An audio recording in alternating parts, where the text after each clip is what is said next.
What?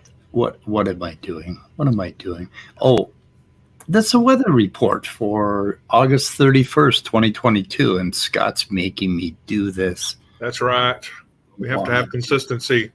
Okay, so Germania distracted the hell out of me by asking. He called you grandpa and said something about a link. Well, actually, me and his mom were comparing notes, and okay. I don't think grandpa is accurate. So he wants a link to the video. Okay. You know what I mean? Yeah.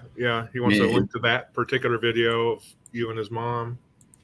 No, it isn't grandpa. Okay, it's a little closer than that. Because the timing, we were looking at the timing, and yeah, it's Gur. Hi, son. How you doing? Anyway, I knew he looked like me. Okay, so I put the link in the private chat for tonight's live stream review on Jason Thorne's channel of the Jay Bundy versus Kent Hovind quote unquote debate. That's what we're going to be talking about. Oh, that one. Okay, cool. Yeah. And so the links in the side chat, the links in the private chat, very soon it'll be in the description. Everybody go there tonight at, did I not put the time? No, I didn't put the time. Let me go look again.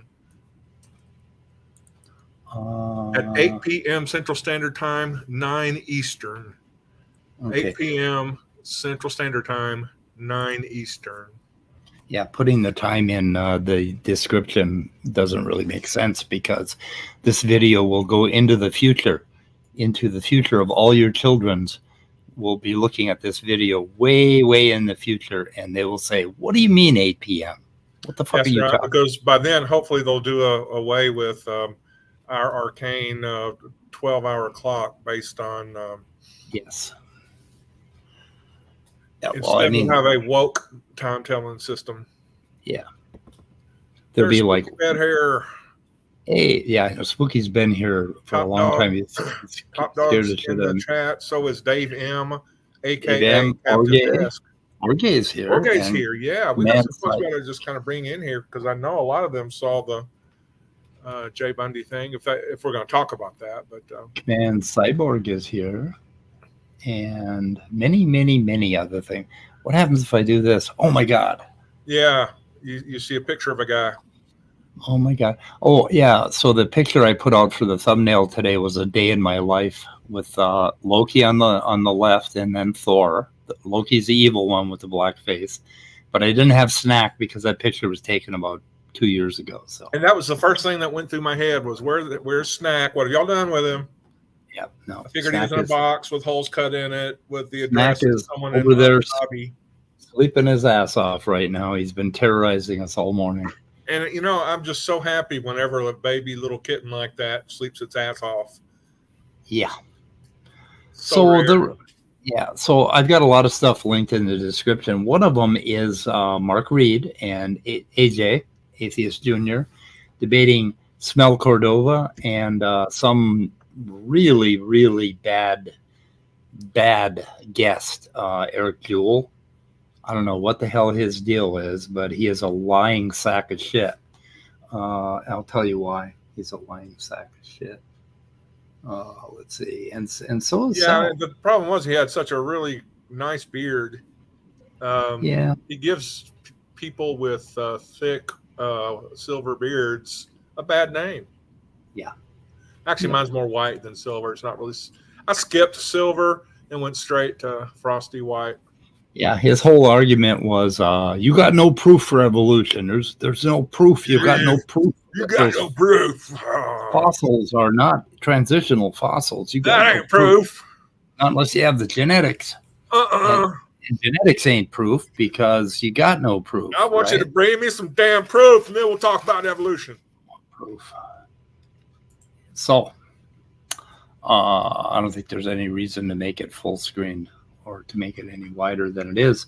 But so this part right here kind of pissed me off. This is why I call him a lying sack of shit. He says, Greg Venter says, and I've got the link right here for anybody who wants to see it. That the tree. Yeah, I don't think that's true, but do you know, Mark? Do you know who Craig Venter is? no. Did you enlighten me? You don't know who Craig Venter is. Is it Venter Craig or Venter Venter? is probably the world's foremost geneticist. Craig. Why are they always the world's foremost geneticists when they're about to cherry pick a quote from them? That is just the thing. They have to hype it up. Yeah, it is Hype, the hype, world's. hype, hype. And he's secular. He's the world's most famous secular geneticist. And he says this. Craig Venter was putting together the human genome before teams of government and corporate scientists could. Craig Venter is the only man in the entire world who has designed DNA on his computer, extracted the DNA from an E. coli bacteria cell, and then injected that bacteria cell with the DNA that he created, and it began to reproduce. He's the only man in the world to have ever done this. And because of this, one school followed suit and tried to edit the genes of another E. coli bacteria cell. But he says, Craig Venter says, and I've got the link right here for anybody who wants to see it, that the tree of life of common descent is an artifact of old science that hasn't held up. Period. Yeah. So. Okay. That's it. If you go to Sandwalk, they got a little thing about it, and they got a link, and I put this link in the description where Lawrence A. Moran, who does the Sandwalk blog spot, which is excellent for debunking all of this shit. I don't know where this clip comes from or when it was made, but it's being promoted on YouTube. It's Dr. Craig Venter denies common descent in front of Richard Dawkins. The link was posted by someone, blah, blah, blah. And it goes on and on and on. And then let's go listen to what Craig Venter said. But you're not saying it belongs to a different tree of life from me, are you? Well, I think the tree of life is an artifact of some early scientific studies that aren't really holding up. So the tree, there may be a bush of life. Right. Yes. Bush. I don't like that word. But that was all he said. Does it be that there's a bush of life? Yeah.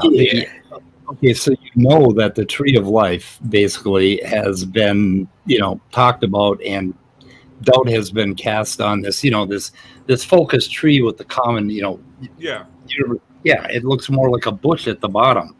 Yeah, we have a very simplistic idea about it, and right, it's like inverted broccoli or something. So that's all he said. He didn't say that evolution was disproven or didn't hold up, or the science didn't hold up, or any of that shit. It's just over and over again with this bullshit. That's why I call this. That was a perfect scientific example. That Eric guy reading a quote of taking a quote out of context. Yeah, he put a context into it that where it didn't belong. If what he's trying to say is that Craig Venter rejects evolution, right? Okay, and on that topic, Anton Petrov did a video yesterday called "Strange Asgard Bacteria Viruses Helped Complex Life Evolve on Earth." And what they found is that there's like this mixing of viral genomes and eukaryotes. They found eukaryotes, prokaryotes, and archaea all mixed up, and they suspect basically viral gene transfer. And horizontal gene transfer is one of the reasons why they don't consider it a really good tree of life at the bottom anymore. It's a bush. But then if you look at a tree, okay, the tree has all the branches, right? And then it has a stem. And then down below it, it branches again into the roots, right? Into a root system, yeah. Yeah, so I mean, that's kind of how it really looks. So, and that also, that topic also relates to this bullshit I've been going through with Rebecca and Sal about proteins having a common ancestor. So it's all related.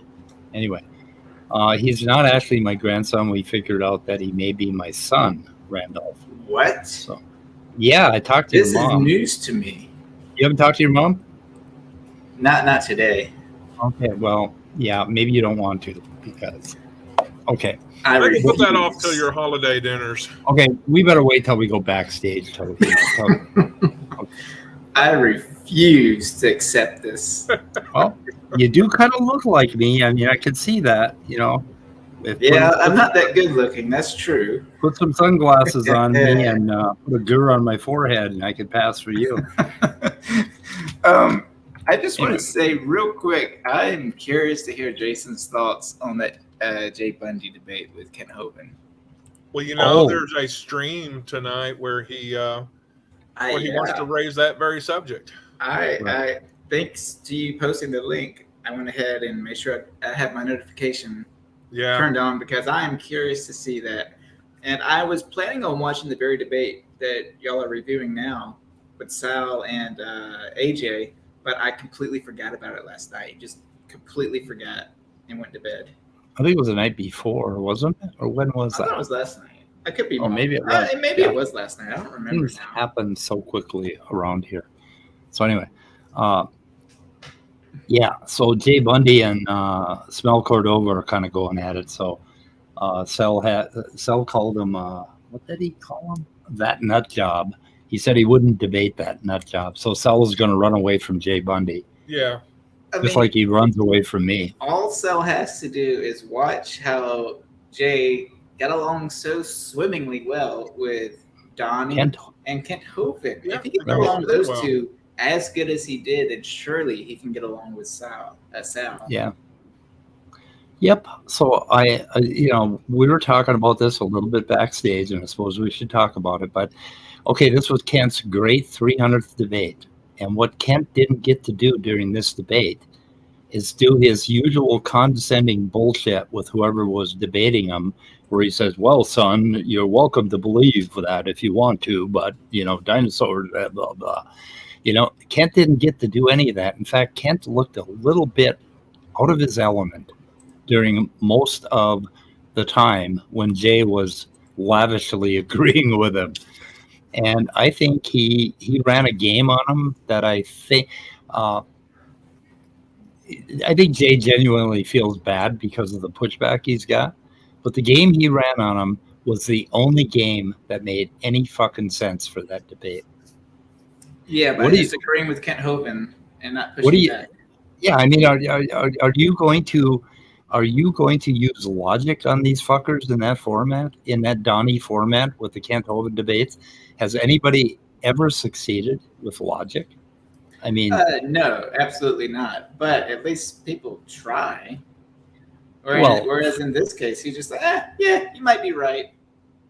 Yeah, it's like, that's like. I was put off about what he said about us nerds, but Yeah, he said, scientists, they're just nerds. And then he said, I'm a scientist, but I find it boring and I just do it for the money. And I'm thinking that's not every scientist. Like you're really putting your everything that he said could be easily cherry picked and quote mined as creationists always do. Yeah. Yep. I like this part. You don't have any proof whatsoever. None. Zero. Zilch. The onus is on you. For evolution. Who is this Santa Claus dude? Eric? Who is he? Hey, watch it with that Santa Claus talk. Well, you're the only true Santa Claus, Scott. His name is Eric Jewell. Eric Jewell. I've never heard of him. Yeah, he's kind of a raw jewel. He's all he did was interrupt through the entire thing and promote his bullshit.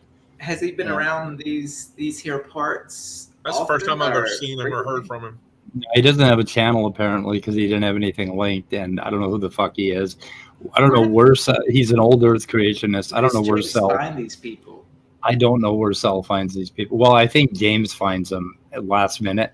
Sal wants to debate mano a mano, but they never let him. And then Sal, go ahead. Take our names off the images real quick. Yeah. What for? What's going on with James's beard? It's looking pretty Jesus or Muslim. It's very, but it does. It's. I wonder if he's dyed it, colored it some. It seems just a little too dark. I don't know. I'm not jealous. Could be. But, jelly. That's pretty good black beard. It just seems a little too dark for his top hair. Yeah. Yes, Command Cyborg. Eric does look like Dr. Robert Price. He does. But I would like to say I would prefer to see either AJ or Mark go against Sal just one-on-one. Yeah. Because I think that would be fun. Well, yeah, if he dyed his beard, it's probably because when you start to go gray, you don't go gray all at once, all over evenly. Once you go gray, you almost go away. That's what I always say. Well, for me, the first gray spot was this little finger-sized thing right below my nostril, so it looked like I had snot on my nose all the time. And it's like, thank you. And then the rest of it started turning fucking red, and it's like, okay, this is not gray. You're going red. And then, eventually the whole thing went gray, and that happened. Actually, that happened in the last year and a half that my beard went gray. But I'm going to start dyeing my beard again. I'll tell you why. Because when I get up and I want to go out and work out, exercise, run down a hill, lift weights, pump iron, raccoons. You look in the mirror and you see that gray beard, and you know what you think? Oh, I need a nap. But I do take a lot of naps. I mean, we judge ourselves based on the color of our fucking hair. We judge our health.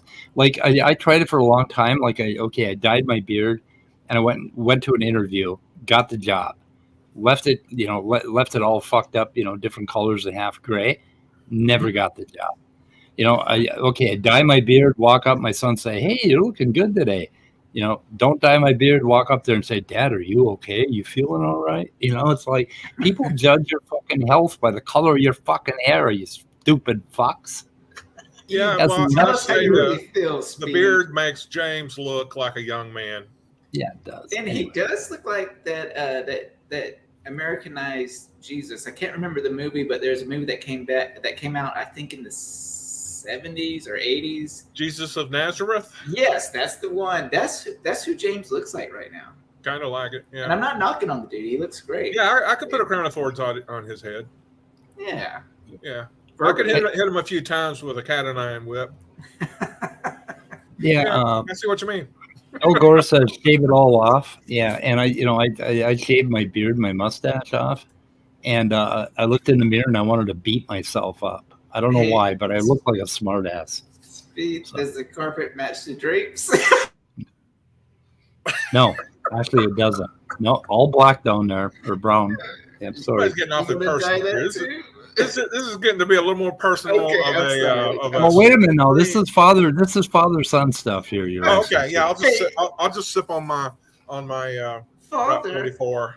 What do the birds and the bees mean, Father? I'll tell you later. Okay, it's going to be graphic. It's going to be fucking graphic. I bet it will be. Oh my God, my dad would blush every time he said the word sex. Oh and God. When I was I think I was fucking married already. I was 16 or 17 years old. Yeah, you're and my father decides it was right before I got married, 16. My father decides to have the sex talk with me. And it was the most graphic, disgusting fucking thing I've ever heard come out of a man's mouth. And I ran from the room screaming. It's like, oh my God. When my dad had the talk with me, I was 12, I think. And I thought, wow, I never want to have sex ever in my life. Right. It sounded terrible. It sounded icky. My mind has since changed on that, of course. But yeah, at the time I thought, wow, that's disgusting. God made this? So I was driving somewhere with my sons when they were about 12 years old, and I asked them if they, had any questions about sex, and one of them told me, he says, "Dad," he said, "I can't even think about that stuff, let alone have you talk about it." And it's like, okay, we'll wait another year or two. It's like, I don't know, maybe it was 10 or 11. They used to hide under the blanket during sex scenes on R-rated movies when they were little kids. Oh Which yeah. so- Anytime a sex scene came up, if we were watching a movie, my dad would say, "Turn your heads," and then he would fast forward it. And then even if it was just like a attractive girl in a bikini, he'd say, "Turn your heads," and he'd fast forward it. Oh my Just God. ridiculous. I mean, they were really strict parents. Yeah, we used to let our kids watch any movie except for Silence of the Lambs, the only one I didn't want them to watch. And That's spooky bed hairs talk right there. Yeah, I see that. Pretty much it, right? Does Spooky even know what the Birds and the Bees is? I don't think Spooky knows. well, that explains it pretty well. I think that's all you really need to know. That's sign language. He doesn't Yeah, know what the rest all comes naturally. He doesn't know what the symbols, denote to. Anyway. Don't matter. Let's see. What else can I? These lying sacks of shit. Let's see. Yeah, I want to see some of this debate. Want to see some of the debate? Yeah, play it. Okay, apparently though, in retrospect, because Sal was like reviewing his own debate there on, I guess that's what you were telling me. He apparently at that time didn't speak much in that debate because he thought Mark and AJ were intimidated by him or something. You gotta be kidding. Last That night. is narcissism. Oh Yeah, and my the real reason that Sal didn't talk is because the guy, his partner, is always over talking constantly, so he never gets a chance to say anything. You see, I like to remain quiet because I know people are intimidated by me. That's why I'm such a quiet type. It's just the neighborly thing to do, during a debate where you're really being called upon to speak. For example, anytime Spooky is around, I'm really quiet because I don't want to intimidate Spooky. Yeah, I don't want him to haunt me. Right. I know. Spooky Bedhair did get speed bumps today, though. That does not sound good. I know that's supposed to be a good thing, but that sounds bad. He got E to the second power speed bumps. They're actually they're worth a lot, but they're not worth. Like if you have 1,000 speed bumps, it's not necessarily better than 666 speed bumps, because speed bumps are valued by how interesting the number is. I'm giving out maniac points. Maniac points, good. Yeah. I like And those. Spooky gets negative 100 maniac points. How could anyone be intimidated by Gurr? I don't know, but I like to stay quiet because I know people are so intimidated by my brain, my intellectual muscles. My God. Yeah, that's why nobody's in your room for the first hour and a half of your That's show. because I don't let anybody in the first hour and a half. Oh, come on. You're begging people to come in. Nobody wants to come in because they're timid. No, I don't. I actually don't even like opening up the stream anymore. I know. I noticed. You kind of flinch. It makes you. It's like what you do before you know you're about to get an ass whooping. Yeah, it's kind of like when I open up my stream. That's the sign that I have given up. I've said what I needed to say, and it can only go downhill from here. Me when Gurr is around. I love Stupid Horror Energy. I think she's pretty cool. She's awesome. I really wish she would come on here and speak with us, via the microphone. Yeah. It's probably a celebrity thing, maybe. Yeah. Some celebrity doesn't want to tip her in. Oh no! What it is she's intimidated by us because we're so, especially me, so smart. Like, my God, could it be any smarter? Girl, I know Stupid Horror Energy, and I'm pretty sure that she's afraid of intimidating you. Probably so. She doesn't want to make. So. She doesn't want to make your little weenie shrivel up. That's why she doesn't come around. So. Yeah, because she is smart. I see her make comments in different side chats of creationists, and I'm like, shit, I had no idea that was the case. That's a good point. Yeah. And then other times I'm like, I don't know what that means, but that sounds smart. I'm pretty sure what she said is really smart. You know what? I realized something about this channel. We never get around to reviewing anything. Well, most of the time I'm not here, so you can't blame it on me. Not this time. Yeah, well, this You're time. thinking about it. You're like, well, I think I can still blame it on I can still make that stick. I can think of an angle here. Okay. You're always distracting me in the chat. Always. They're always what? If you aren't here fucking me up, you're distracted. Oh yeah, the side chat. Yeah. Every time I see that you're live, it's my goal. I'm like, all right, how can I piss off Speed? Who was it that just made a comment about how rocky our relationship is recently? Somebody said something about. Was it a creationist or a fellow? I don't know. I can't remember, but apparently it's working. Because I remember we did that for a little while. Sal thought we hated each other. LPP thought we hated each other. That's pretty cool. Yep. Okay. I just want to play this one piece right in the middle at 46, and then we can go ahead and review some of the debate if you want. But as far as the ERVs, if we postulate that they were independently positioned there, I have good evidence that they would be, because I have, if you'll Google the Sternberg-Collins paradox, you'll see I addressed this. We have independent transposons that don't have common ancestry that are put in the same position. So this is very problematic for evolution. We can just extrapolate that to the ERVs. Also the ERV. Okay, so the Sternberg-Collins paradox is this. Rats and mice split off, I can't remember what, 17 or 30 million, I can't remember. Anyway, so they both have transposons, signs, different kinds of signs, and no, Sal, they're not fucking ERVs. So there are these two different kinds of signs that rats have, and they basically split off, then their signs mutated, right? Then when they started going forward into extant rats and mice, we looked at where the signs were between these two, and we find that the rat kind and the mouse kind of lined up on the charts, right? When we did if you do a peak diagram across a chromosome, you'll find that there's a collection of this one kind, these signs, right? It doesn't work for the lines, but it works for the signs. So they seem to be hitting the same part of the genome. And so they said, so Sal said like a year and a half, 2 years ago, he said, oh, this is proof. And when I looked into it, it's like, no, it's not. Okay. They position there because there's basically a tendency for them to position in that particular chunk of DNA.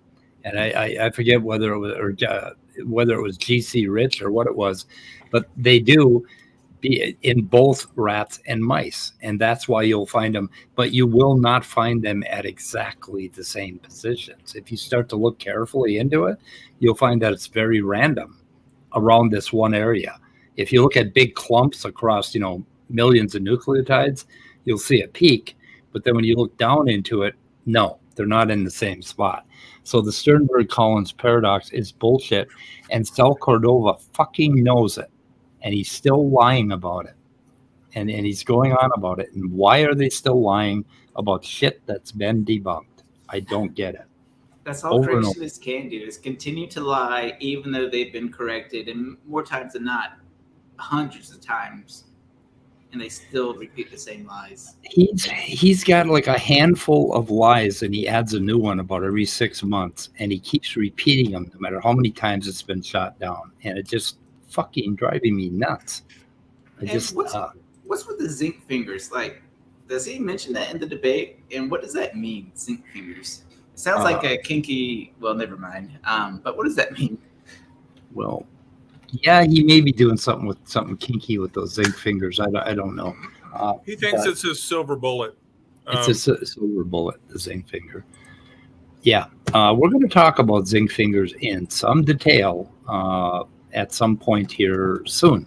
But anyway, we're trying to find the best gravy recipe to dip them in. And that's what I'm talking about. Yes. Gur, has your mama ever told you to take a zinc supplement? Yes. Okay. Now, zinc is a really important metal in your body, and zinc finger is a protein that basically uses a zinc ion to fold itself into a certain little finger-like projection that sticks into the DNA. It sticks into the major groove of the DNA, and you can take that anywhere you want in your twisted fucking little imagination. But I'll take it there. I'll take it places. okay. I'm gonna say, hey, Mrs. Girl, would you like the zinc fingers tonight? Yeah. Oh yeah. I got some good pictures of zinc fingers. They look like they might be fun for some people. They're not with my mom, are they? Well, I'm not gonna. We'll talk about that backstage. So, well, I'm not sure how much your mom wants me to tell you. So, anyway, yeah. Other than the timing problem. Okay. So there was that. We can go back and look at. I don't know what's worth looking at here before you. Okay, thank you very much. Thank you. That was a great opening, and I want to thank. Wow. This might be a little bit unusual, but would it be okay if I just asked a yes or no question just to clarify your position on something, and then I can carry it on? Are you of the ilk that say evolution is a fact, or would you agree with me that evolution is not a fact? And do you believe every fossil is transitional, or would you agree with me that not every fossil is transitional? Oh, this guy! Wow. I would say that it seems based on current evidence that evolution is factual. And can we pause? Do a Dannykins real quick. I know that slows our progress, but he said these were yes or no questions, but he asked 2 questions each, so it's like 2 yes. Oh, he asked 2 freaking questions in each question, so that's 4 questions, and they're not yes or no. So no. Anyway, yeah, he just wants to set them up so that they'll say that evolution is a fact and every fossil is transitional. Well, I'm sorry, but every fucking organism on the earth that reproduces, even if it doesn't reproduce, it is coming from somewhere and heading somewhere, even if it's just heading into the cold, dead ground. And I want to ask our viewers as well. He used the word ilk, like, are you of the ilk who believe? Yeah. Is that a negative connotation there? I mean, do you want to be of an ilk? I don't want to be of an ilk. I don't like ilks. I used to hunt elk. And I need Snake was right, Nerdy Rodent, everybody out there, Command Cyborg, let us know in the side chat if an ilk is where you want to be. And how do you feel about being called of an ilk? I don't know, that just kind of sits wrong with me. But about the ilk isn't a negative term. I don't know. Yes. I may be truly affilious, but it's not setting right with me for some reason. Okay, so these guys try to give the best answer that they can, and then he's all set up to do his thing. So you could. Evolution is the model describing the process in which evolution works, and I would have to agree with AJ saying that every fossil is transitional. It kind of there's a lot of confusion about what transitional means, but I would tentatively sort of say that could be applied to fossils. Yes. Okay. Thank you guys for your answers. Now, here's what I would like to bring out. I'd like to bring out, first of all, since we're speaking about evolution, just the fact that what do these old fucks think anybody wants to watch them on YouTube? Yeah, old people in their YouTube channels. Nobody cares I know. about that. I mean, yeah. Nobody wants to see an old dude with a big white beard. Wow. Who would want to watch anyone with a white beard who's Get back over in the age of 45? Well, some people. Fucking put them in a, either get back in your rocker or go to the fucking nursing home. I mean, nobody wants to see this shit. Come on. Does not mean that evolution is a fact. Okay. I wouldn't even consider evolution a science at this point because science has rules. There are pseudosciences on the other hand. You don't know what they are. Apply these rules. And that, my friend, is exactly where. You know what I would ask Eric? Evolution fits. I would ask Eric, okay, how do you determine what is pseudoscience from what is actual science? What qualifications, what criteria do you need to meet science versus pseudoscience? Because he does acknowledge from what he said that he knows that there's stuff that is pseudoscientific. So what separates that from scientific? That's what I'd like to know. Yeah, he's going to talk about that evolution can't be falsified, and it can. And he's going to pseudoscience. I don't think he understands what it is because he probably subscribes to a lot of it himself. Who knows what he did during the pandemic? You know, what he drank. Right. Wait. But anyway. Okay. Yeah, what you bring up, for instance, I believe every fossil is transitional. Okay, that's fine. You're allowed to hold that hypothesis, but I think that you're forgetting scientific method. First of all, you make an observation, and you're going to find out, what people are going to find out tonight is what evolution is built on is so flimsy, it's amazing that it's even still afloat. There's nothing to it. It's all imagination. It is pure imagination. For instance, people look at your plains, and that's what these are. These are empty plains of transitional fossils. Transitional fossils everywhere. But how do you figure these are transitional fossils? Mark, I saw one of your debates with a fellow on dinosaurs, and you told him in 3 different specific spots, what you're doing is you're taking something out of the ground, you're taking a look at it, and you're making claim. You're making claim after claim after claim. You're stacking claims on top of each other. And when one claim gets proven wrong, you just make another claim. Well, that's what you're doing with transitional fossils. You did these. Evolution stands on 2 things. Okay, Mr. Astard.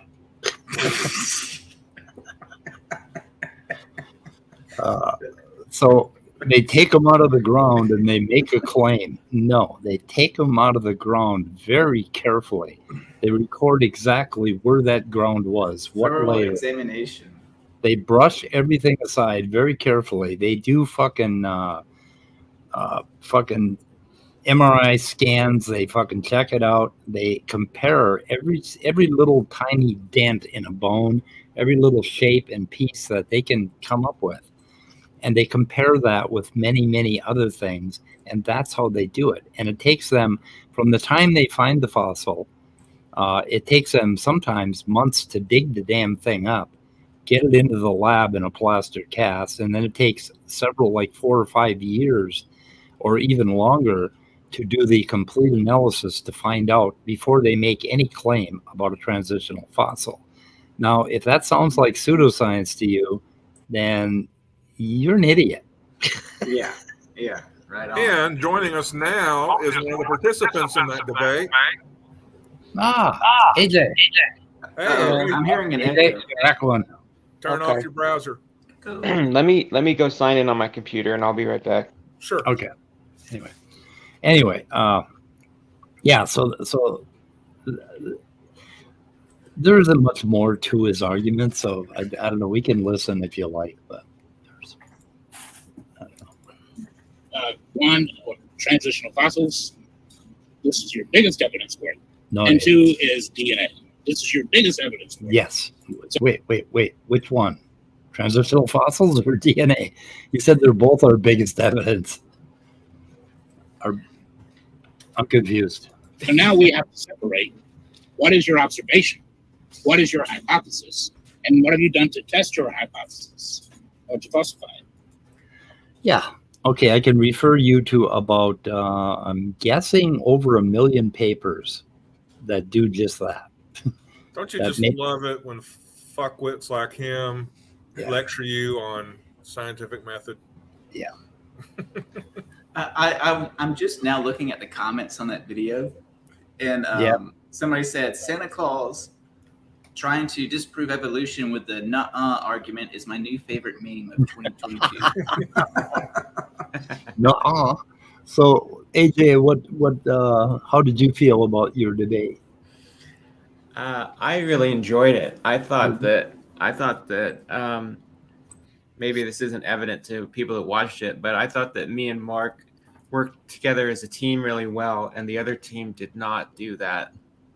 No, Sal just sat there and looked distressed. Yeah, I wanted to talk to you, AJ, about that.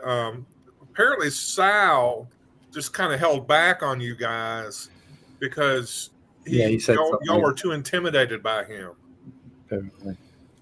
Is that what he said? Yeah, you want to share your level of intimidation with Sal with us? The dumbest excuse. I think I don't know, he said something.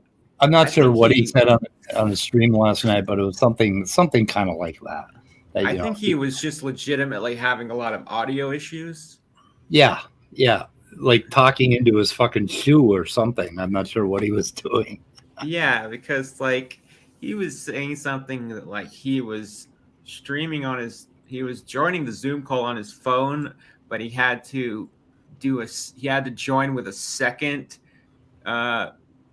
join on a second device to do a screen share for some reason, and it was just a big clusterfuck with him. Yeah, he's like using his phone for a camera or some fucking thing, or one of his audio. I told him during the debate, I was like, I'm pretty sure you're just covering the mic with your finger. With his finger, right? That's what it sounded like. That's exactly what it sounded like to me, because I've had that happen to me before, and he was like, well, I don't know where the microphone is on my phone. I'm like, because I don't know what else it could be, you know. At the Apple store for about $27, they sell a little stand, that solves that problem pretty well. You don't have to sit there and hold your phone and talk into it. I don't know what he's doing. Anyway, yeah. And I had to kind of laugh too. Like there was some tech issues on the other side, because like Eric and Sal seemed to struggle to stay within the webcam view of their faces during the debate. Yeah. And for Eric, like I couldn't help but notice like his headphones were just like sliding down his face. So where the fuck did you guys find this Eric guy? That's what I was wondering. Hole did he crawl out of? That was probably a James assignment. He probably found him. James is the one who found him, but when I saw that it was him, I told Mark, I was like, this guy is probably going to say some off the wall shit during the debate, and my prediction was that we're going to spend most of the debate having to refute what this guy is saying, which is pretty much what happened. But there's an old debate against Bill Ludlow that this guy did. This guy did? Really? Yeah, Eric. And he was like kind of a dick during the debate, like just stuff like they both said that after the debate if we upload it to our personal channels, we won't edit anything. And then like Eric uploaded an edited version to his channel, like stuff like that. Like Bill Ludlow did a whole video about it. So I was like, is that same guy? And I was like, yep, that's him. I can't find that particular debate. Let's see here. Eric Wolf. Oh, yeah. Eric WolfBitn Bull. Yeah. Jewell busted and exposed on YouTube. Okay, Yeah. That is on Bill's channel. I am going to link that for our audience in my description. And I have to say, Stupid Horror Energy, I didn't know what any of your questions meant when you asked them. I'm glad they weren't directed at me, because I couldn't have answered those questions. It's like, whew, dodge that one.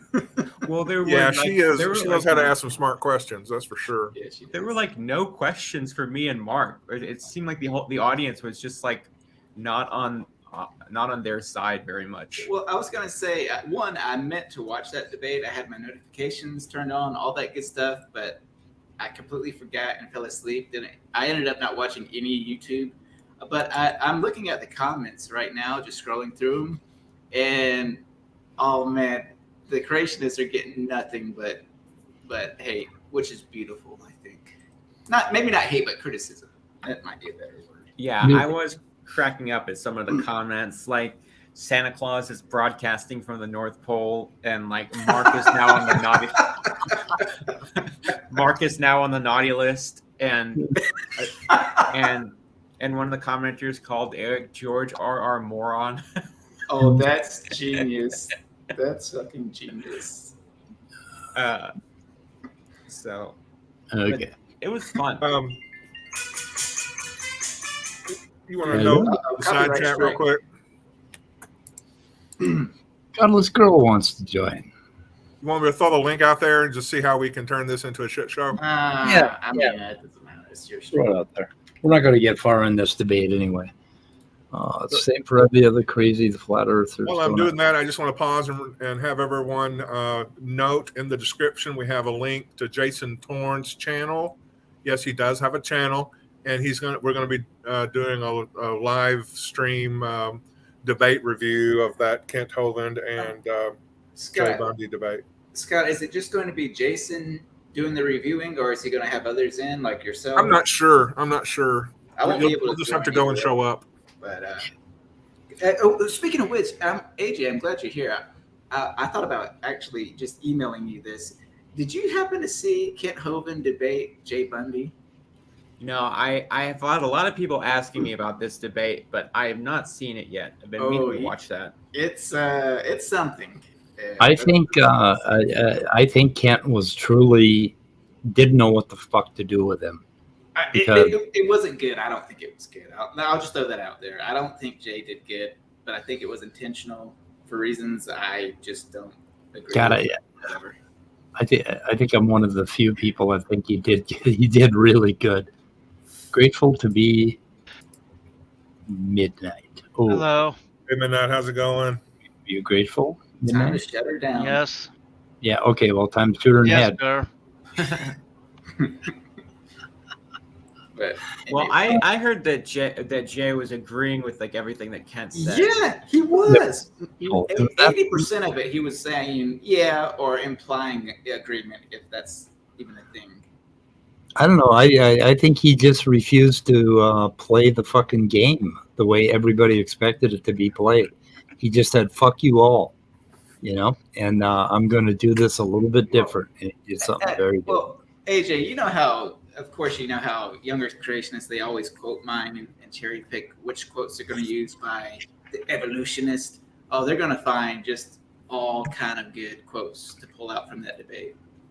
And I just don't think it was a good look on Jay. Yeah, man. I remember you making those remarks a lot, and I should have agreed with you then, but I agree with you now too. Yeah, a lot of things are going to be pulled out of context. And it's the same thing every time they call me speed of pudding. I don't know if anybody really understands what the source of that is, but every time they say it, they have egg on their face for anybody who understands what was really being said when that pudding conversation came up.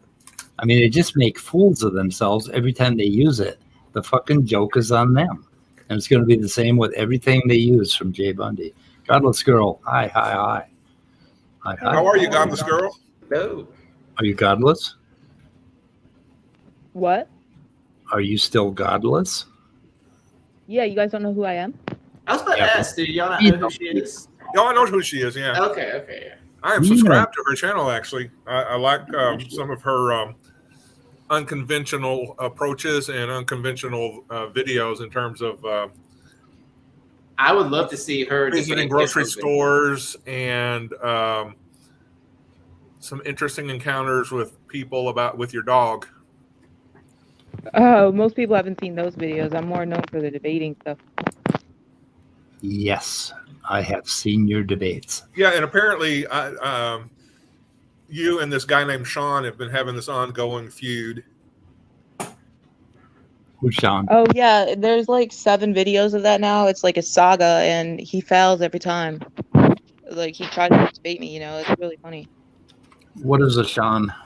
Yeah, who is Sean? Yeah, is he a theist or just some? No, he's an atheist. He's on Clubhouse. I'm an epistemological nihilist, so I don't think anybody knows anything. Yeah. Yep. Who's wrestling with their mic? I think Godless may be having some mic troubles. Oh, sorry.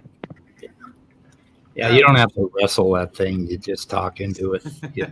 AJ, I haven't watched the debate yet. Like I said, I completely forgot, even though I had my notification set. But how do you feel you and Mark did versus Sal and this Eric dude?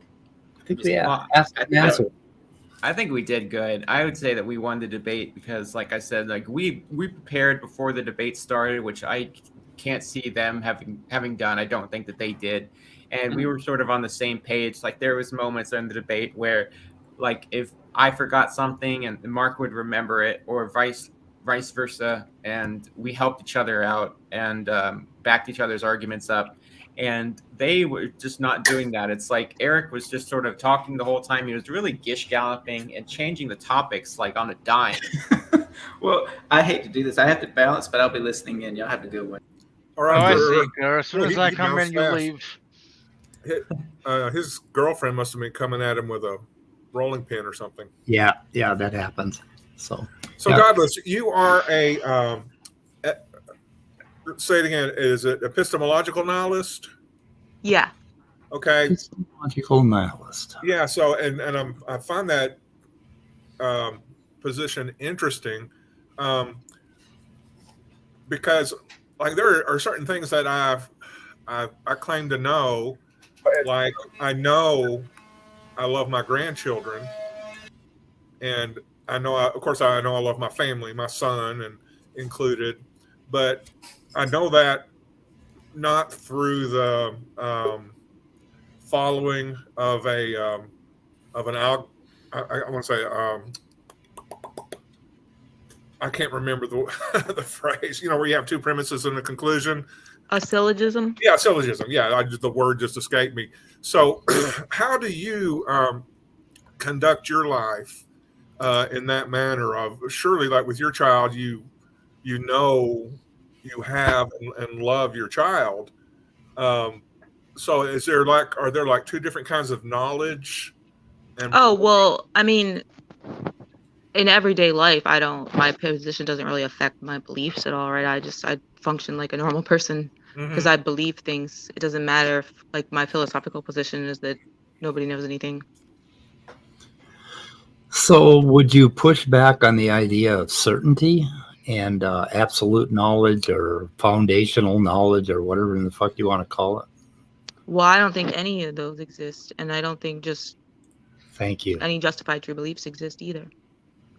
Justified true beliefs? Yeah. Okay. Yeah. I think I'm kind of on the same page. But like what Scott's talking about is just common knowledge that we base our lives upon, which is about as strong as I think anything can get. Like right now, I know where I am, and I know I have a cup of coffee. I know I got some cats. I mean, it's, you know, I don't need to be like metaphysically certain about any foundation of any of those beliefs in order to act on those beliefs and live my life normally. It seems to be the case that reality is what it is. But I think Godless Girl's right. We don't actually know for certain. Yeah, that's why I'm a pragmatist. But here's what I hate about that question, Randolph. I think this bullshit about certainty and absolute knowledge and foundation are basically ideas from religion. Yeah, and they push it on us like a straw man argument a lot of the time too. Yeah. But the religions we think they're coming from are, your Western Abrahamic type religions. Would the actual influence there be Plato, Middle Platonism, or something like that? Because wasn't that the philosophy that most affected scholars from ancient Judah as well as early Christianity? Yeah, and Socrates. Yeah. Yeah. Old Socrates. Descartes, I think he strove to find this foundation, or the simplest, like this absolute foundation that he could base things on, and he came up with "I think, therefore I am," and he picked the flimsiest fucking bit of knowledge of all in order to start his what the fuck you call them, cogitations or whatever, and he just went off the rails right there. And that kind of bullshit is thick in Western philosophy, I think. I don't know. Yeah, Monkey for Banana comes up with a question, and it's good you're here, but Godless Girl. What's the difference between an epistemological nihilist and a soft solipsist? Soft solipsist. Oh my God, I hate that. Oh, well, I take it further than solipsist. Like, I don't think you can even know, like, things like meaning exists, or like if you don't know the laws of logic or truth, then you don't even know you exist, right? Now he's talking about monosolipsism, not polysolipsism, right? I'm just kidding. I think therefore anyway. Okay. So what are we going to do, boys and girls? Well, do you want to watch any more of that debate? Sure. Yeah, we can do that. Actually, I have one question for Godless Girl. I'm wondering, have someone mentioned this a while ago, and I remember them saying that they know for certain that they're not dead. I'm wondering what your thoughts are on that kind of perspective. I don't take a position on it either way. Yeah, I would want to know how could they justify that? It's going to presuppose a lot of things they don't know. And you could be dead, and it's like logically possible to be dead and still be conscious. Well, there are people who think they're dead. It's like a medical disorder. Mm-hmm. Well, that would be a deeper discussion. You could be like have died and be put into some simulation or something. That could be, yeah. Well, there are infinite number of metaphysical models that you could claim account for what we have right now, and any one of them being true amounts to a zero probability, because you have to divide by the number of models that you can come up with. But what I say is all those models are pretty much bullshit. They're all in your head. Don't worry about them. We're here. My coffee's here. We're on stream. We're going to listen to a debate. By the way, I think Stupid Horn Energy has a counter argument to your position, Godless. I don't know. Maybe I'm interpreting that wrong. Okay. Let's see. I think it's an interesting position, but yeah. What do you operate on then if you can't know anything? But let's say you go to the zoo and they have little panels there that talk about all the different critters, where they live, what they eat, and how long they live. Maybe are those facts real, or do you operate on them as if they're real? Is that your position? You can't. Yeah, like I said, that's another matter. It doesn't affect my day-to-day life at all. Okay. People love to pick on the epistemological nihilist in the room. Yeah, I'm just trying to understand nihilism not only as a philosophical position, but how you take that philosophical position and how it affects your day-to-day living, your inner psychology or whatever. Although, don't say psychology around Speed. He has a psychology. Yeah. Okay. Yeah, I triggered him again. Yeah, you triggered me again. Okay. And speaking of whom, we have Jason Thorne in the side chat. And Jason has a stream tonight where he's going to go over the wonderful, absolutely brilliant Jay Bundy debate. And he's going to tell Jay how good he did, I'm sure. I just hope we get a lot of people with varying reactions to it show up. I want to mention that Sal Cordova played the whole clip where Jay Bundy was calling him out. And then Sal proceeded to stuff his face on camera for 5 minutes. And then he said he called Jay Bundy that nut job and refused to debate him, probably because he's afraid of him. Did Sal say in the end of the debate? I don't know if you guys saw this, but he said that he's one of the authors of a book that retails for $1,500. Oh, Sal? Yeah. He's talked about that quite a bit. Okay, He's so quite proud of that. Yeah, right. There's so they passed some law that by 2025, I think if you are government funded, you have to make your papers freely available to the public. Well, right now there are basically publishing houses like Springer, and what Springer does is they go around and they try to get as many scientists as they can to contribute to a volume, and they put about 40 papers together and they package it and they sell it to universities for about $2,000 a copy. And that's what Sal Cordova did. And the amount of review, it was in a volume about mathematical methods, and they managed to slip in an intelligent design bunch of bullshit which Dr. Dan has thoroughly ripped apart about a year ago. Yeah, it was funny because Sal at the beginning of the debate, or like in his opening, he showed a screenshot of Dr. Dan. And he was saying how, oh, Dr. Dan agrees with me, blah blah blah. And later in the debate, he was like, well, I played the clip of that Dr. Dan agreed with me, and I was thinking like, no, you didn't. You just showed a picture of him and said that he agreed with you. Yeah, well, he gets to it here. Where's the Dr. Dan thing? He explains that he was having technical issues, so he had to put it down there. Where the fuck is Dr. Dan? I don't know. Somewhere he plays the Dr. Dan clip. Why am I buffering? Why am I buffering? Well, he brought up a lot how he's published and how he knows all this technical stuff, but the way his slides looked and the things he was actually saying did not really reflect a very professional outcome with him. Yeah, he claims that, like, in every one of his fucking videos, he goes over all his degrees and all of his publications and all this bullshit. And, you know, being one of the authors on a paper could involve just doing a couple of calculations or writing a little program or something like that. It really isn't. He claims to be a biophysical researcher. He's not. Or doing the photocopying. I mean, he's a nice guy, very nice person. But I disagree with him in terms of the debate. Obviously, he's a clever little devil. I think the main reason that him and people like him tend to bring up their credentials over and over again is because they have insecurities about their own positions and the arguments they're making. So they're trying to give themselves more credibility ahead of time, so people will let that pass by and give them a free pass on things. It's based on insecurity, the way I see it. Yeah. Can you make that image of Sal smaller? He just sits way too close to the camera, and there's just too much face. I'm sorry, but I'm covering it up here. Hang on a second. Okay, yeah. Oh. Yeah, people were complaining about that in the comment section, that like Eric and Sal were like either way too close to the camera or they were like off center of the camera.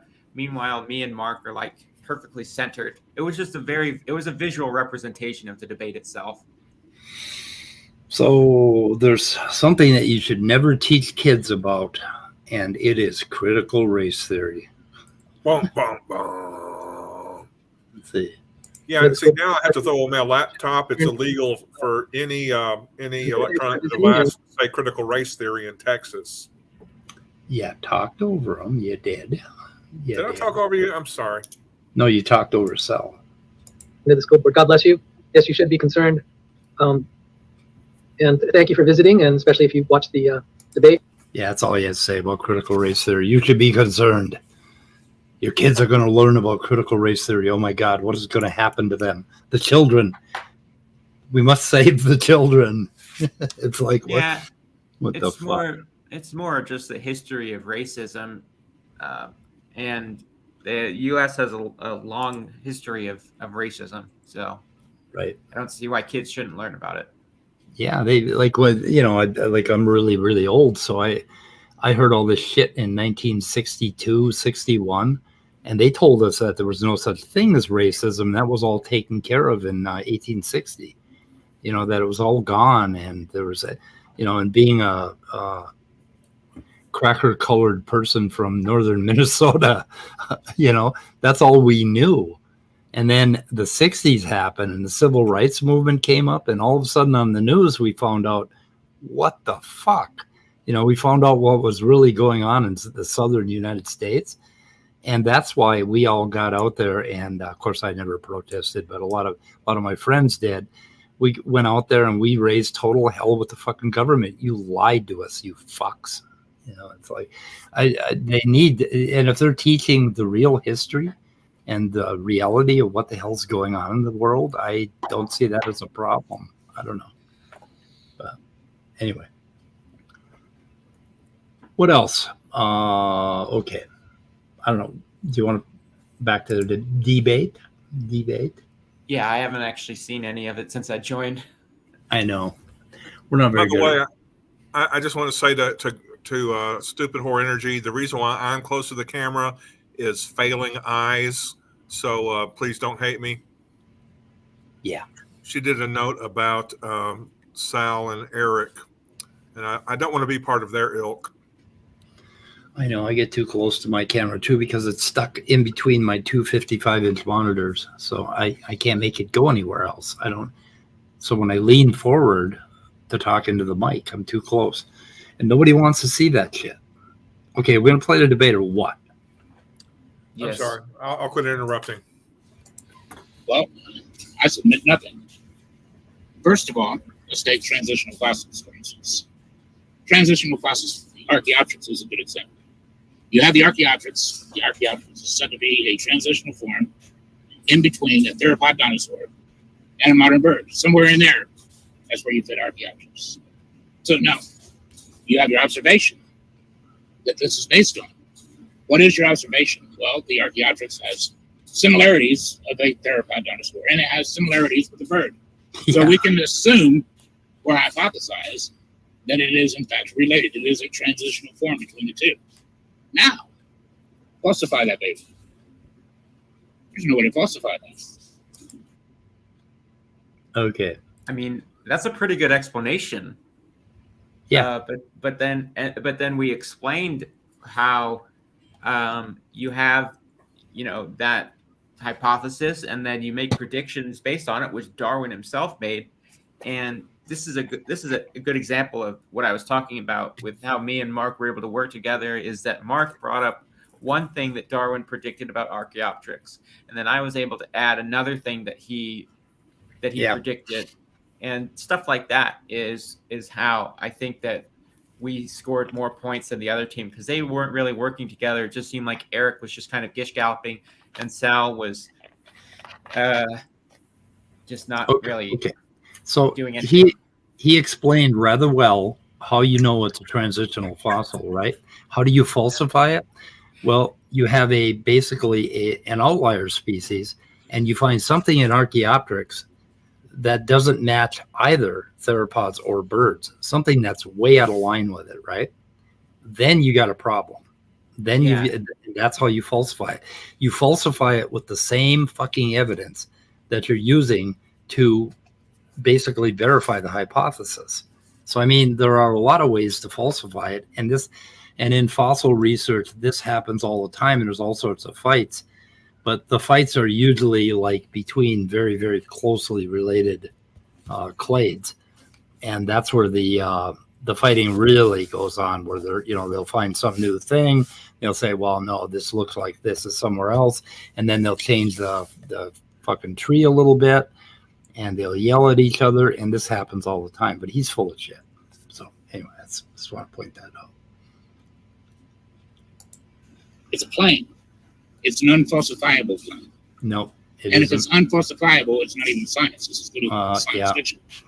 Dr. Colin Patterson was the lead paleontologist, the head paleontologist for the British Museum of Natural History. And he wrote books on evolution, toured for evolution. And when asked why he didn't include pictures of transitional fossils, he said, fossils can tell us many things, but they cannot tell us whether or not they were ancestors to or from anything else. They can't tell us that. Can we pause the You want a Dannekins? I'm going to use about 30 seconds. He's just an incorrect asshat. I don't know why people keep saying that about transitional fossils. If you have a very strict idea of transitional fossils, you still can find transitional fossils. If you want to say every fossil is a transitional fossil, then yeah, it's a true statement. I just don't. Maybe does nobody ever ask for a specific definition of what a particular creationist means by transitional fossil? It may be totally different one from the other, from an actual science student or enthusiast. But I don't know what they're getting. How they're not getting that there are transitional fossils out there. They're everywhere. Well, I asked him for a definition of the word hypothesis, and he was like, no, I'm not going to play that game. Okay. And I asked him directly, I was like, do you think that a a transitional fossil, like, do you think Archaeopteryx has to be a direct ancestor to a modern bird for it to count? And he said no, but it seems like this is exactly what he's describing. And I've heard this same argument from people like Kent Hovind that, well, you can't prove that fossil had any kids. Well, we don't have to do that. Stupid as hell. That's another one. That, if somebody uses that argument, you should just turn off the camera, pack it away, move to Hawaii. Yeah, just if you find yourself using that argument, then you don't understand anything. Okay, listen to this again. They can't tell us that.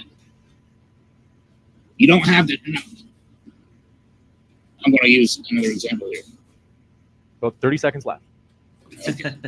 So, well, hang on a second. Did I? And when asked why he didn't wrote, paleontologist Patterson was the lead paleontologist, the head paleontologist for the British Museum of Natural History, and he wrote books on evolution, toured for evolution, and he. Okay, so the Wikipedia entry on Colin Patterson. Patterson was one of the architects of cladistic revolution, the blah, blah, blah. Let's see. Patterson did not support creationism, but his work has been cited by creationists with claims that it provides evidence of the absence of transitional forms. How does something somebody said provide evidence? Anyway, in the second edition of Evolution, Patterson stated that his remarks had been taken out of context. He says, because creationists lack scientific research to support such theories as young Earth, a worldwide flood, or separate ancestry for humans and apes, their common tactic is to attack evolution by hunting out debate or dissent among evolutionary biologists. I learned that one should think carefully about candor in arguments, in publications, lectures, or correspondence, in case one was furnishing creationist campaigners with ammunition in the form of quotable quotes, often taken out of context. So that's just in the Wikipedia page on Colin Patterson. He actually put, what the fuck, guys? Go read the wiki before you start using these people as your heroes, right? Don't they have like websites that are just lists of quotes? Yeah, I think so. Yeah. Yeah. Well, anyway, that one is in the description. He seems to think that there are like these absolute figures of authority in science. Like there's one best geneticist and there's one best paleontologist, and it's not really how it works. Like even high level evolutionary biologists disagree about stuff, and there's not really one figure of authority because I think he's got a misinterpretation based on religion. Yeah, that's what they like. So Randolph and Godless Girl, are we ignoring you? I'm sorry, I was on the phone for a bit. I just got back from that. What were you asking me?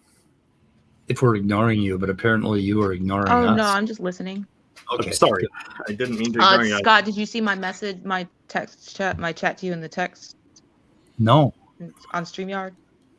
Private chat. Private chat. Oh, no, I didn't see I it. think that's for you, Scott. I never look at private chat. You mean I should look at private chat? Well, there's a little number in a circle to let you know if there's new messages. Mine didn't come up with one for some reason. Huh. Okay, I saw, let's see. Okay, to me? I think it's to Scott. But that's okay, you know. While you read that, the stream's running or something. Collab each other's YouTube channels? Yes. Sure. Yes. Yeah, and this team is an old Earth creationist and a young Earth creationist, which is kind of funny. Do you have a rent?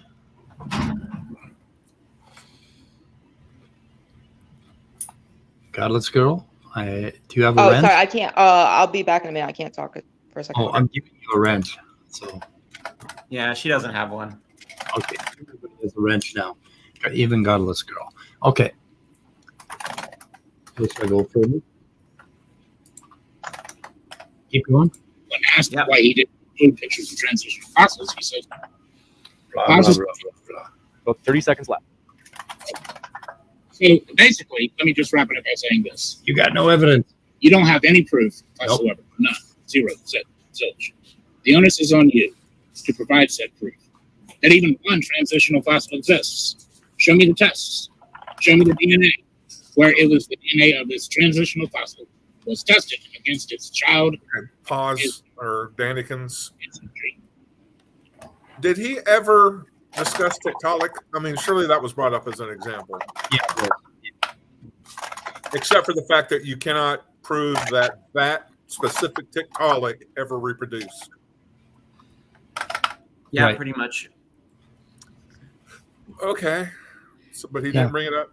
Yeah, and I asked him about that, like about saying that fossils have ancestors, and also we can't test a 65 million year old or whatever fossil's DNA because, you know, it's likely to not have any DNA that we can test. Yeah, and that's but not the how thing you we- figure out if it's transitional. You know, it's Right. based on how it looks. But the thing we can do is look at the branches and compare the DNA that we have today and make statistical inferences that are so unbelievably strong right now that that is our proof. That's why everybody says evolution is a fact, because it is just like, holy shit. Everywhere you look, it turns out supporting the hypothesis. Anyway. Okay, so where are we going next? We go to Sal Cordova. Relatives. And you proved your point. In case it's your first time here at Modern Day Debate, we are a new gentlemen. David, thanks so much. It's been a long No worries. day. David McQueen. No Mark involved at all. But thank you so much for your introduction, Sal and Eric. And thank you so much, Atheist Junior. That was an evolution of proteins at the very start, the primitive life forms like prokaryotes and things. If they evolve over time, so proteins evolve de novo, as in new proteins evolve over time. So why would we, I guess what I'm saying is, why would we expect to see the same proteins at the very start of primitive life forms like prokaryotes and things if they evolve over time? I don't understand that, Sal. I think you're muted, mate. I think you've got a mute on. Sorry about that, and I didn't have a chance. We still can't hear you. I think that it might be that your other device is picking up on your mic, Sal. I'm not sure if that's it, but we know that I can't. It's very difficult to hear you. Can you hear me now? Do I have to? Yeah, that's perfect. Yeah, crystal clear. It might be that that my microphone. So thank you all for bearing with me, and Mark and Eric, James Answer and the AJ. question. Greetings. I didn't have a chance in my opening to your question, Mark. And if I misstated, please correct me. No problem. The fundamental problem is some of these major protein families, they just won't exist. It makes no sense for them to exist unless they are all there at once. And I gave the example of the topoisomerase. So yes, you can, the question is really, in evolution on trial, it's not just common descent. That's not, there are lots of people that accept common descent, like Michael Behe, but think they're problematic things, and that's what I'm trying to attack. But the thing is, like something like topoisomerase, which looks like it would become fully formed for it to work, or at least pre-existing parts. The amount of miracles to put together pre-existing parts to make a functioning topoisomerase seems okay. Notice his choice of words. He's trying to attack it. That reveals a lot about his lack of confidence in his ability to do it. Yeah, it's just his way of attacking. So okay, I've been going around and around with Rebecca about this, and she in the last communique she called me illogical. You're being illogical, because I said that anyone who thinks that there was that evolution requires there to be a common protein ancestor doesn't know jack shit about evolution or biology. And there's a very good reason for that. No one in biology that knows anything at all would ever expect there to be a single cell somewhere back in our history with one fucking protein in it that, evolved into all the other proteins. And the thing that Cell is doing here is he's like going between that stupid idea, which is nobody believes in, that straw man, and the basically irreducible complexity, right? And when you try to nail him down on it, he wiggles out of it like he just did now. Now, there were basically when the first protocells formed, however they formed, whether they were clay chambers or whether they were lipid membranes or whatever, what they encapsulated was many, like thousands of different kinds of small molecules, peptides, RNAs, and whatever. And so there was a lot of different ancestors for all of the protein families that ended up basically being selected over the course of the next 3 billion years.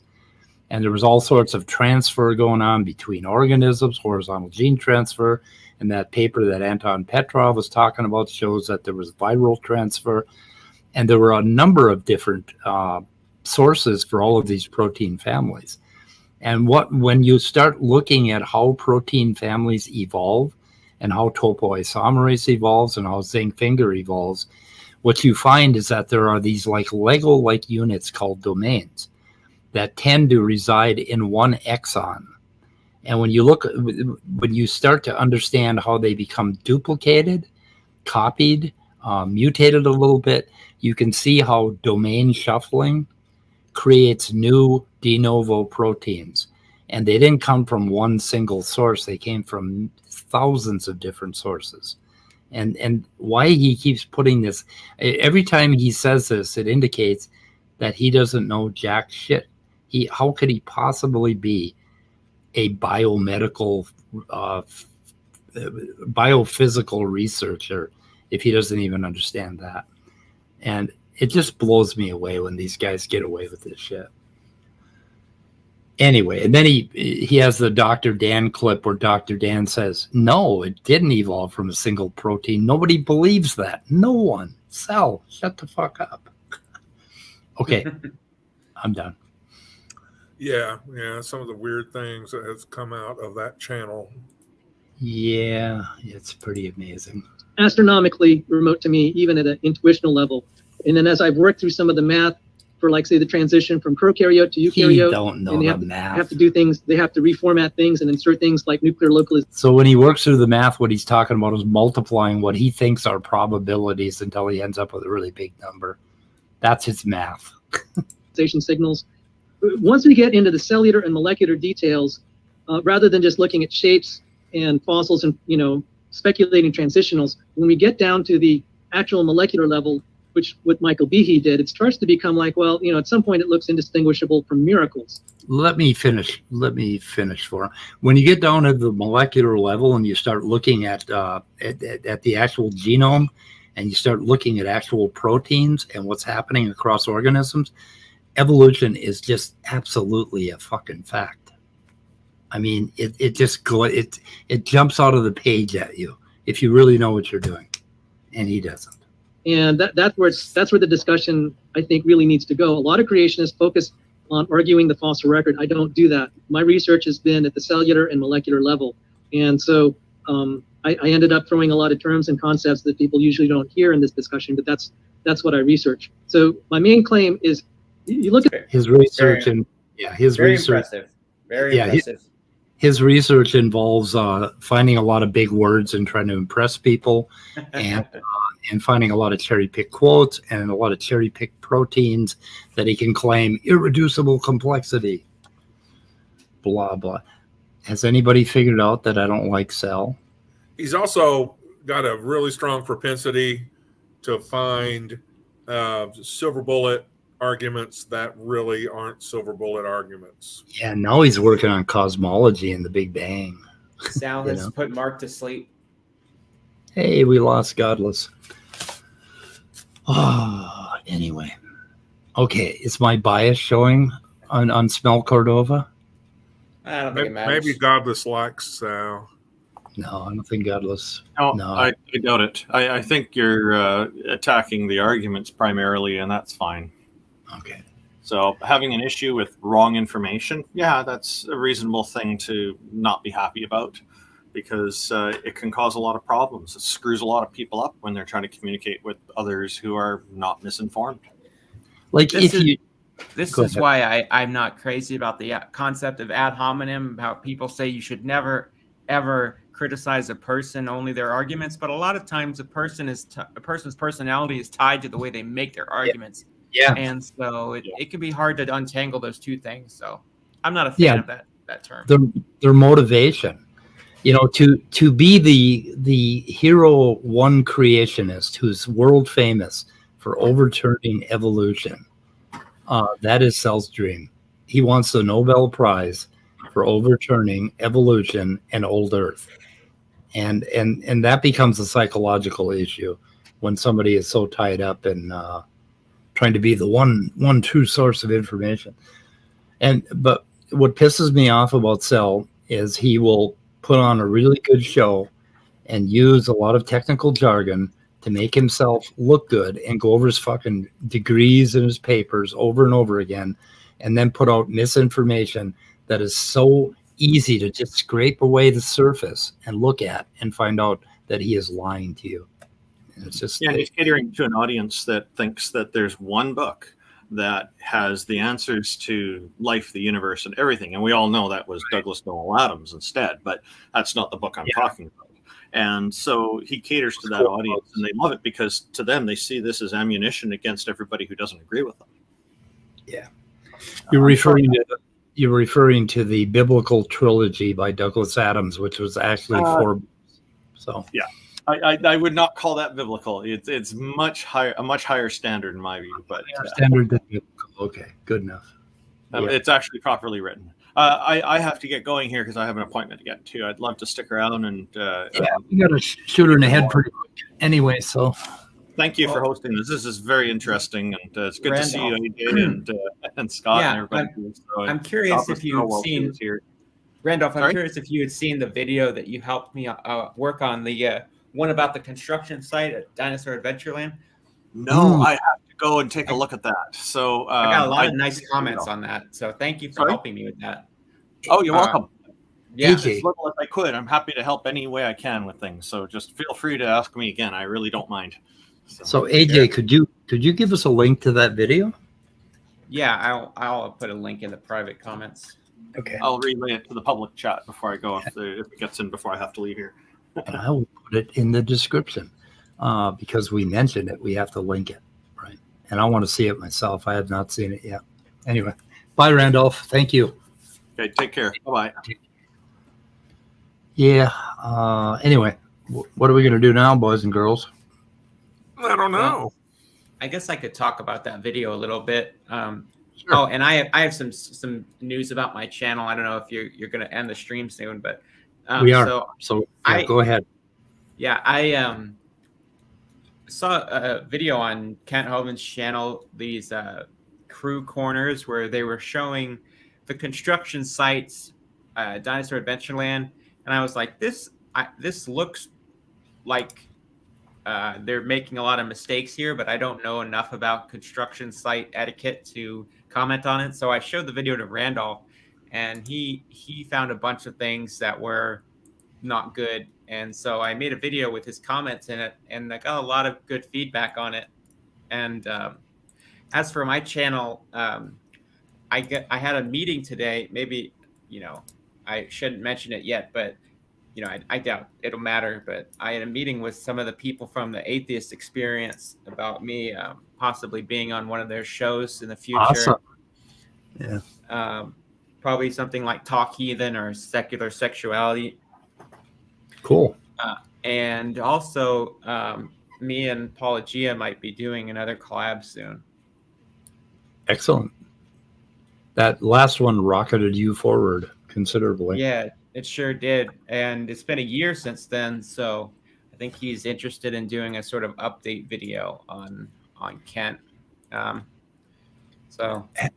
And he had Emma Thorne on today. Was that today that he had Emma Thorne? They did ham and eggs without canned ham, and it was Emma, and then the Skeptic, TIK. Both of them were British, I think. But, I've done videos with both of them, so I've been wanting Emma to be on his show for a while, so I'm glad. I'll have to check that out. I didn't even know that. I will link that in the description. I just found it, so I will take care of that. And then Emma is just so adorable. Yes, even in cartoon form. She's fun to watch. What'd you say, AJ? She just hit 100K subscribers. Oh, she should. Amazing. She's excellent. Yeah, I know. last time I saw, like when we did our first collab, it was at like 40K. So it's just crazy the growth. Yeah. So like my sponsor called me and said, "Hey, have you seen this video with this Emma Thorne?" So I mean, people are like calling me out of the blue that have no idea about this channel or anything that's going on it, and telling me about her.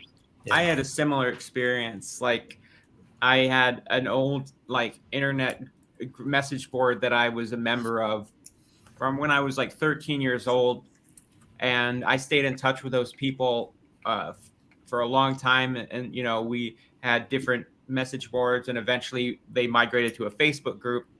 And then one of them messaged me randomly one day saying, "Hey, I'm a big Emma Thorne fan, and were you on a video with her?" And I was like, "Yeah." And so that was a weird coincidence, but it was pretty funny. Yep. Oh, what happened here? Something bad happened. I don't know. Huh. I have a complaint in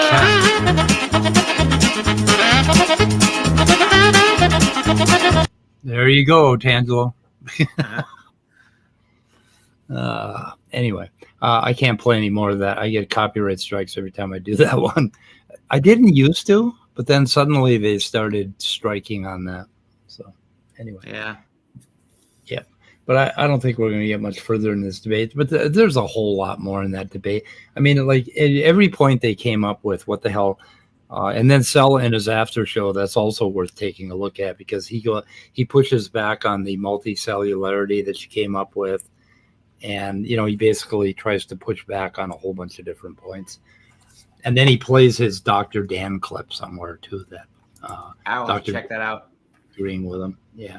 It's all in the description. So on this video, but I think we'll just shoot her in the head. I don't know. What do you think? Yeah. Okay. Everybody show up for that Jason Thorne live stream. Yeah, I'm sure. Diverse opinions about the debate. I'm sure Jason is just going to lavish praise on Jay Bundy. Just lavish praise on him. I'm looking forward to that. Okay. Goodbye, cruel world. Goodbye, cruel world. Stick around, AJ. Subscribe to me.